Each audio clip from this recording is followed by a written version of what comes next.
If you had to choose one word to describe your past, what word would you choose?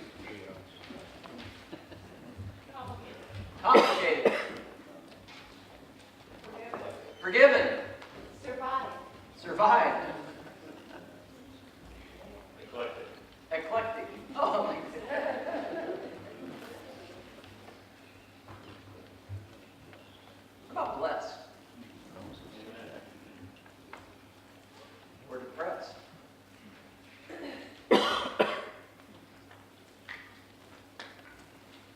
Do we sometimes allow our past to control us? Certainly it influences us. Some of you may not be very proud of your past.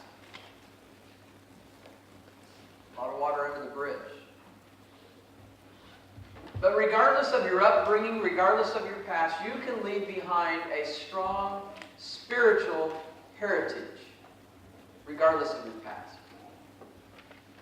I'm going to tell you a story about someone who is very proud of his past, especially his family trees. Couldn't not think of Dan Klopman as I read this story, and you'll see why in just a moment. Because Stefan can tell you all about his family trees. Notice I used the plural form because he makes his living from them. You see, Stefan inherited a German forest that has been in his family for over 400 years.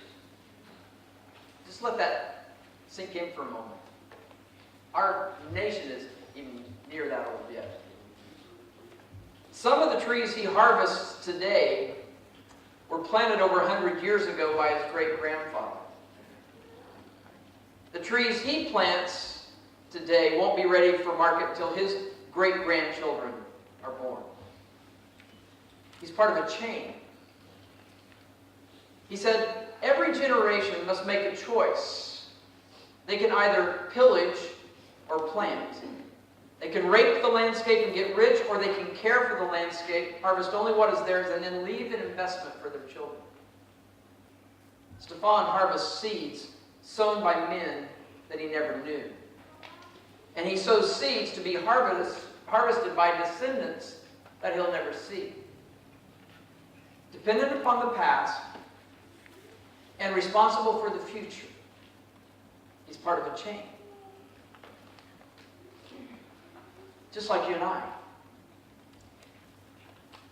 We are children of the past, but we're also parents of the future. We are heirs, benefactors, recipients of the work that has been done by those who came before us. We have been born into a forest that we did not seed, which leads me to ask, how's your forest? Very appropriate considering where we live. So as you stand on the land that has been bequeathed to you by your ancestors, how does your forest look? How do you feel about your past? Is there pride for the legacy they left behind? Perhaps. I mean, some of us share rich, inherited, nourished soil. Deeply rooted trees of conviction. Row upon row upon row of truth and heritage lies behind us. Could it be that you stand in the forest of your fathers with pride? If so, give thanks, because many don't. A story that was handed down in my family from my great-grandfather, who I never met, to my grandfather, to my father. And when my great-grandfather passed away, the mortician commented upon the calluses upon his knees, thinking it rather odd, only to learn that it's because of many hours he spent on his knees in prayer.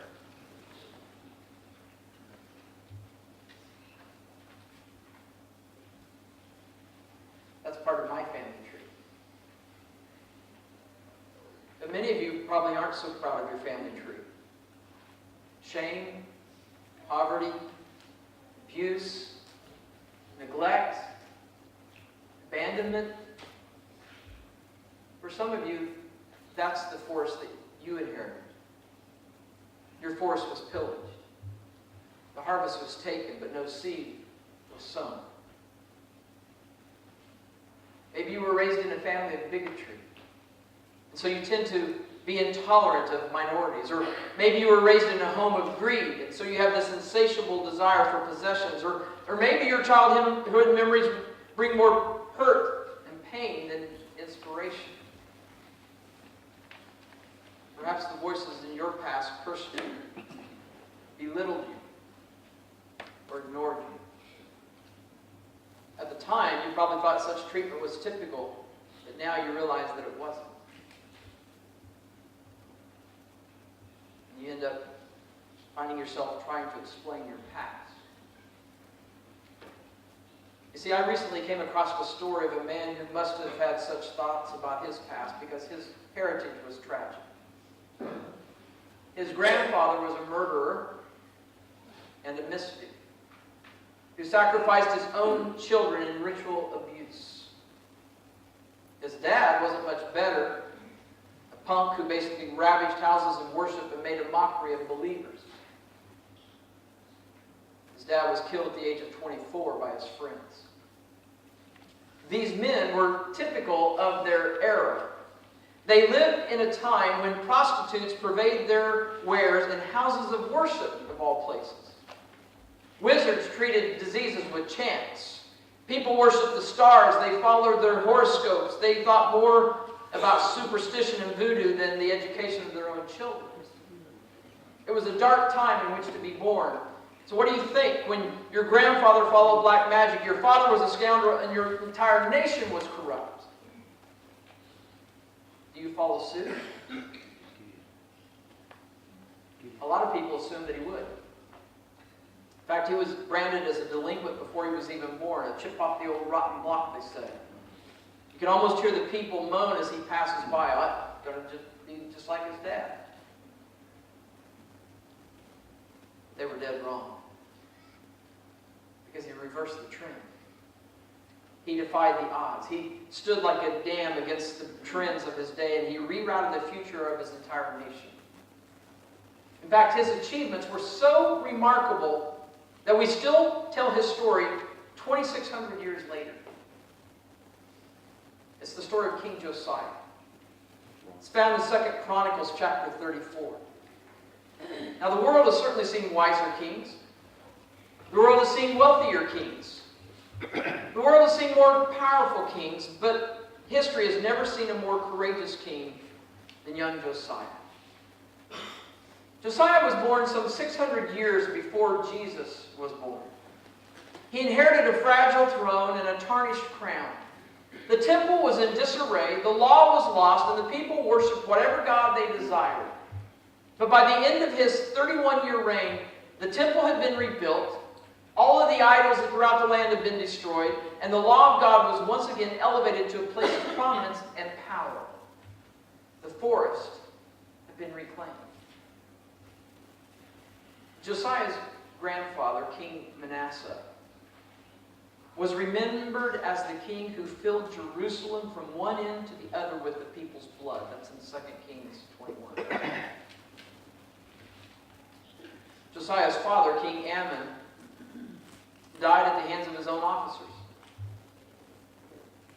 His epitaph reads as follows: he did what was evil in the sight of God.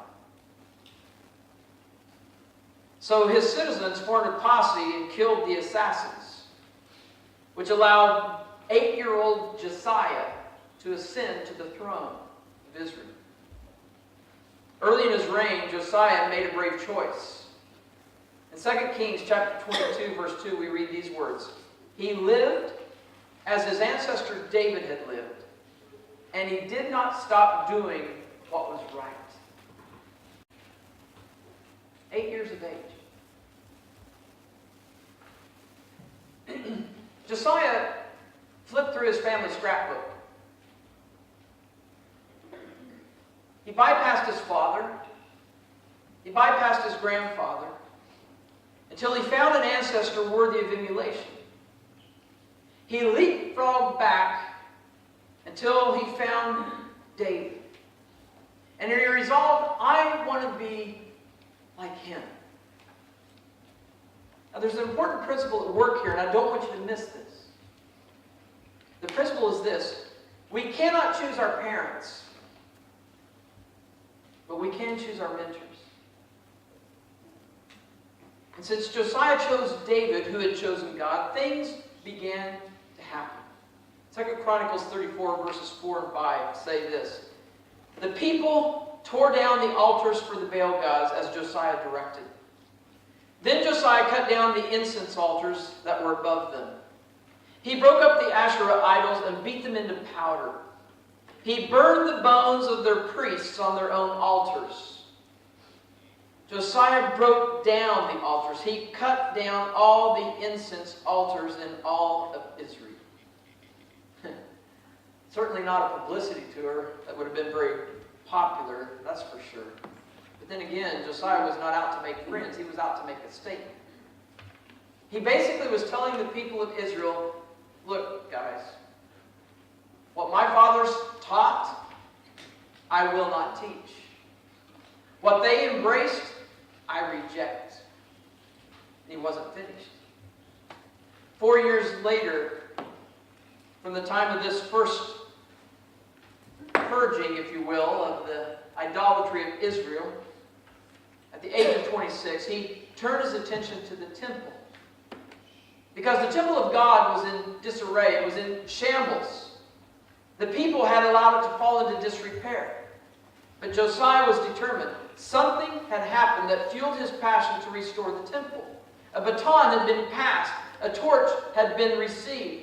Early in his reign, he had resolved to serve the God of his ancestor David. But now, he chose to serve the God of someone else. Listen carefully to 2 Chronicles 34, verse 8 from the New Century Version. It says this: in Josiah's 18th year as king, he made Judah and the temple pure again. He sent Shaphan to repair the temple of the Lord, the God of Josiah. A subtle shift. From following David's God, it was now Josiah's God. God was now his God. David's faith was Josiah's faith. He had found the God of David and made him his own.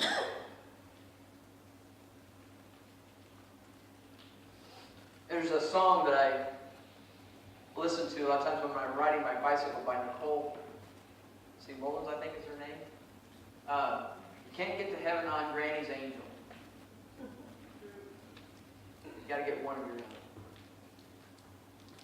Because there comes this point in all of our lives when, if we grew up in a godly home, we have much to be thankful for, but regardless of our upbringing, there has to be a point when this faith becomes ours.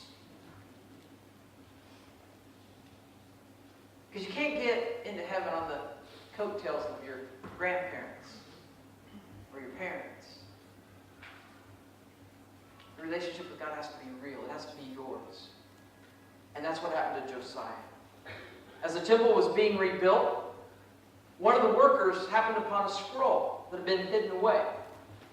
And on the scroll were written the words of God that had been given to Moses nearly 1,000 years earlier. When Josiah heard these words, he was shocked. He tore his clothes. He wept that his people had drifted so far from God and that his word was not a part of their lives. So he sent a word to a prophetess and asked her, what's going to become of our people because of our rebellion, because of our waywardness, our sinfulness? She told Josiah in 2 Chronicles 34, verse 27, that since he had repented when he had heard the words, that his nation would be spared the anger of God.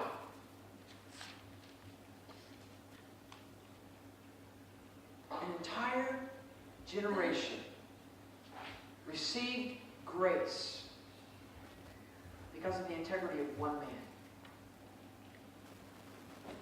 An entire generation was spared because of the integrity of one man. Could it be that God had placed him on earth for that reason? Could it be that God has placed you on this earth for the same reason? To be that one in your family. Make a difference. Maybe your past isn't much to brag about. Maybe you've seen raw evil like Josiah did. And now you, like Josiah, have to make a choice. Do you rise above your past and make a difference? Or do you remain controlled by the past and make excuses? Because a lot of people today choose the latter. Many will choose the convalescent homes of the heart. A healthy body, a sharp mind, but retired dreams. Back and forth, they rock in the chair of regret, repeating the terms of surrender. If you lean in closely, you can hear them saying, if only. If only. Because it's the white flag of surrender of their hearts. If only I'd been born somewhere else. If only I'd had different parents. If only I'd been treated fairly. If only I'd had more money, more opportunity. If only, if only. Maybe you've used those words. And maybe you have every right to. And maybe like Josiah, you were hearing the 10 count before you even got into the ring. And let me challenge you to find an ancestor worth imitating. You might have to flip way back in your family album. If such is the case, let me show you where to turn. Put down your scrapbook. Pick up your Bible.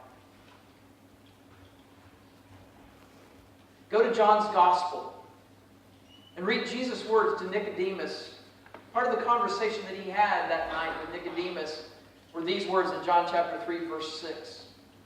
Jesus said, human life comes from human parents, but spiritual life comes from the Spirit. I mean, just think about that. Spiritual life comes from the Spirit of God.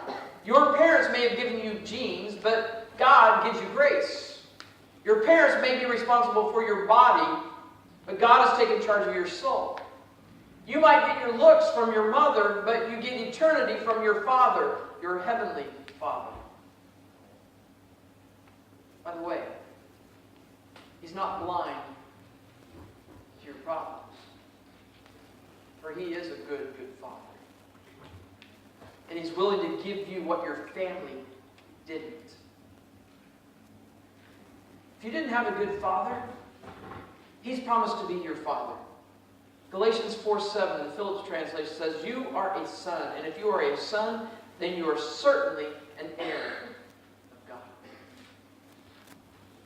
If you didn't have a good role model, try God. Ephesians 5:1, you are God's children whom He loves, so try to be like Him. If you never had a parent who wiped away your tears, take heart, because God has noted every single tear that you've ever shed. Psalm 56, verse 8 in the Living Bible says it like this. I love this verse.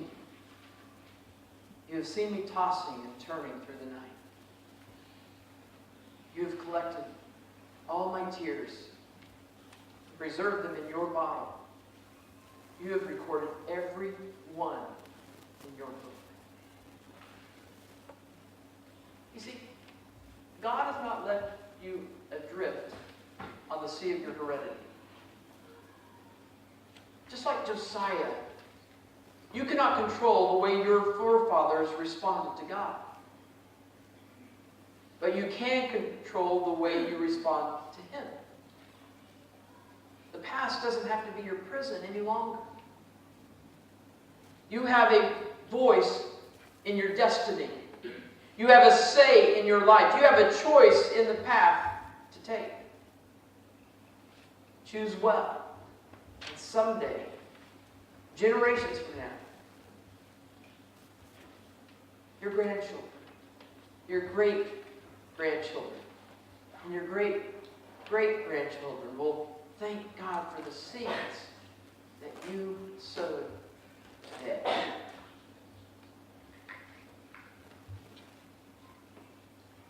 How's your forest?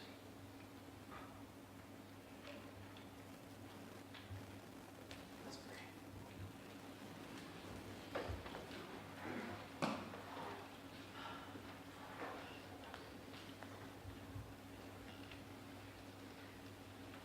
Father, I thank you. Thank you so much for the heritage of godly men in my past who dedicated their lives in service to you,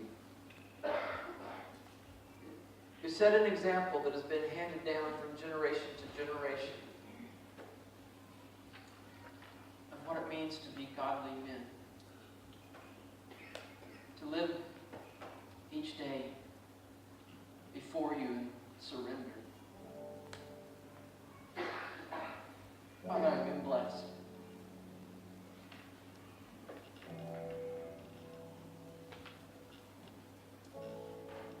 You brought a wonderful, godly woman into my life, raised in a godly home. A mentor and a role model. Not just for the daughter, but for me as well.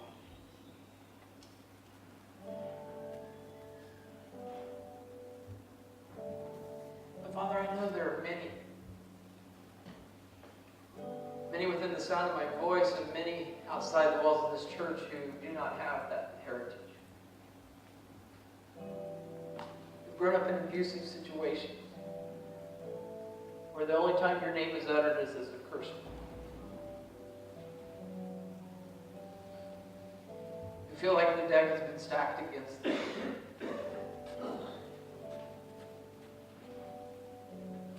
But you are a good Father.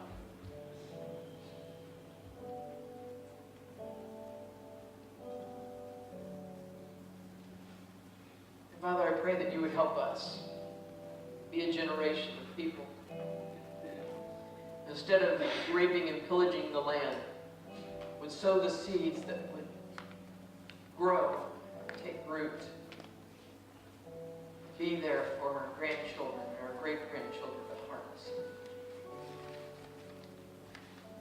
That the forest that we cultivate and tend will bring glory and honor to you. That entire households, entire families will be redeemed and restored because of the choices that we make today.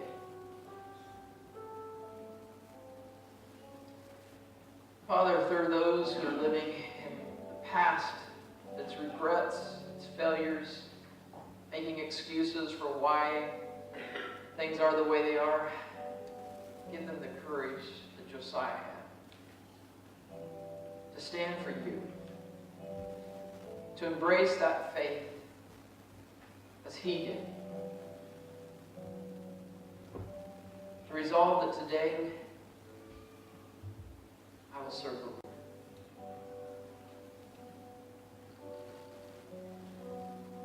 Father, you know the heart of each person here. You know the choices they've made. You know that they're past every moment. I just pray that they would seek you, follow you, as they write the story of their future.